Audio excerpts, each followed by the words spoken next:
How to defend against premature attacks in chess. So I got the right game for you. This game is by Francisco against Thomas Sosa.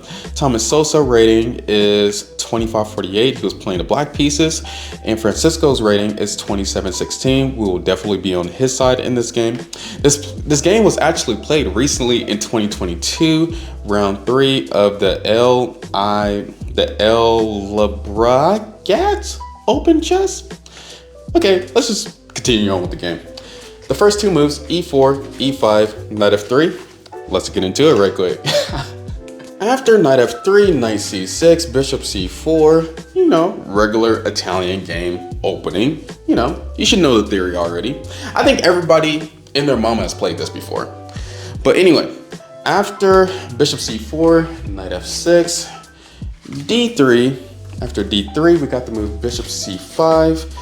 After bishop c5, castle king side, d6. Let's just continue because we're still in theory. c3. No, actually, after castle king side, a6. Wait a minute. Yeah, wait a minute. Yeah. Well, c3 was before that. c3, a6, bishop b3 to avoid the b5 push. After bishop b3, we got the move bishop a7 to avoid being attacked after white does the move d4. And then white does rook to e1. After rook to e1, black took advantage of that by doing the move knight to g4. Rook e1 is not a bad move. It's actually theory. After knight g4, rook e2, defending the pawn again. And then we got some pretty unique moves, knight f6, and then knight to a3. This is modern chess, baby. This was played in 2022. This is modern chess, baby. Sounded like Bernie Mac for a sec. But anyway, yeah, the last move was knight a3. After knight a3, we got the move queen b6, putting the queen on the same file as our king. That should make us worry. Like, is there a pin? Is there a sacrifice coming? What's going on here? But usually when your opponent attacks on the flank, you attack in the center, you bust in the center. So he played the move d4, and d4 is not only busting in the center, but it's cutting that diagonal away from that bishop on a7. That bishop was a sniper and it was being sneaky, and now we just cut that off with the move d4. After d4, castle king side, still not out of the opening. Rook e1, yes, this isn't part of theory anymore. Rook e1, king h8, and gotta go king h8 to do the move f5 since this bishop was pinning the pawn on the f7 square. So after king h8, h3, and then the game becomes wild and we get out of the opening, especially after the move f5. This move f5 was played without even developing the bishop and the rook. That's why this move was a big mistake in the game. We're attacking the knight. They did f5, they're opening up the position, and it's kind of a premature attack, but we still have to do the exact moves to nullify this attack that black is doing. Let's analyze the position right quick.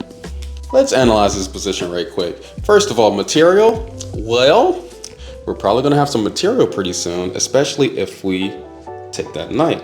So material, just put a question mark for a minute. King safety.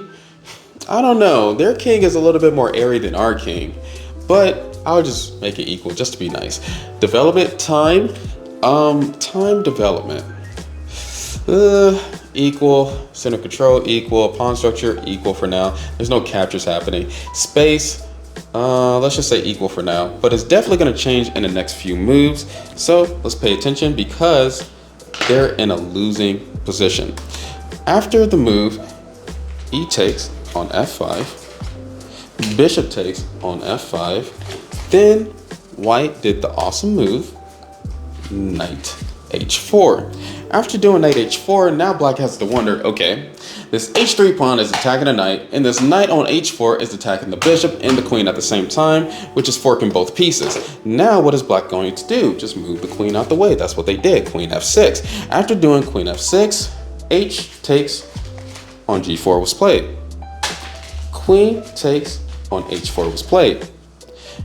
Just continue on with the attack because black already overstepped their bounds, so they're gonna have to go ultra aggressive just to prove that, oh, I'm the macho man. I'm the guy that decided to whoop your tail, and I'm not gonna cower to you just because you found some good moves. Francisco's like, I'm just gonna take your bishop on the f5 square. After taking that bishop, e takes on d4. White played the move g3, attacking the queen. After attacking the queen, queen h3, then you're gonna have to find another awesome move in chess, especially in this position. What move would you pick in this position to defend the position? I mean, to defend against the black pieces. Well, hopefully you would have did the move bishop e6. If you would have did the move bishop e6, then not only are you taking a hold of that f5 pawn, but now your bishop is on the same diagonal as their queen, so this pawn push could be a tactic someday, and black is going to have to worry about that for the rest of their life. Black decided to do rook a to e8. Since they're down on material, they might as well develop everything to get a sustainable attack, but it's a little bit too late. The best move in this position, just to let everybody know, is knight c4 to bring more pieces in to defend. But when you're getting attacked, or anybody's getting attacked, they're under a lot of pressure. And that's why it's good for you to be the aggressor instead of the defender half the time. He did an inaccuracy by doing c takes on d4, but he wasn't nerve-wracked about it. Knight takes on d4 equalizes the position completely on a computer standpoint, right? But on a human standpoint, this is not an equal game at all. This has to be a decisive result. Just look at how many pieces are scattered. This bishop is coming back in the game. Knight might be jumping in somewhere. This bishop can develop. This rook is on the same file as their rook, and this queen is too close near our king for comfort. There's a lot of things going on here for us to just be saying, oh no, this position is equal. Now, in this position, there's only one good move, and the one great move is bishop e3, developing another piece. After bishop e3, knight takes on e6. Now this is just a blunder. This is just a blunder. The best move for black to do was rook takes on e6, not actually knight takes on e6. He should have actually went more aggressive. Not that it would have saved, it probably would have saved him. I don't know, we see. F takes on e6, taking a knight, and then he went rook takes on f2. How would you feel in this position? You're getting attacked relentlessly, and there's a lot of tactics going on here. You would feel like, I'm probably gonna get checkmated pretty soon. Now, I was on a live stream once, and I went over this game. A lot of people would say that bishop takes on f2 is a good move. There's nothing wrong with it. But after you see the move queen takes on g3, you might be thinking differently, because this bishop cannot capture the queen, because that bishop on a7 is pinning that bishop to the king. That would lose you the game.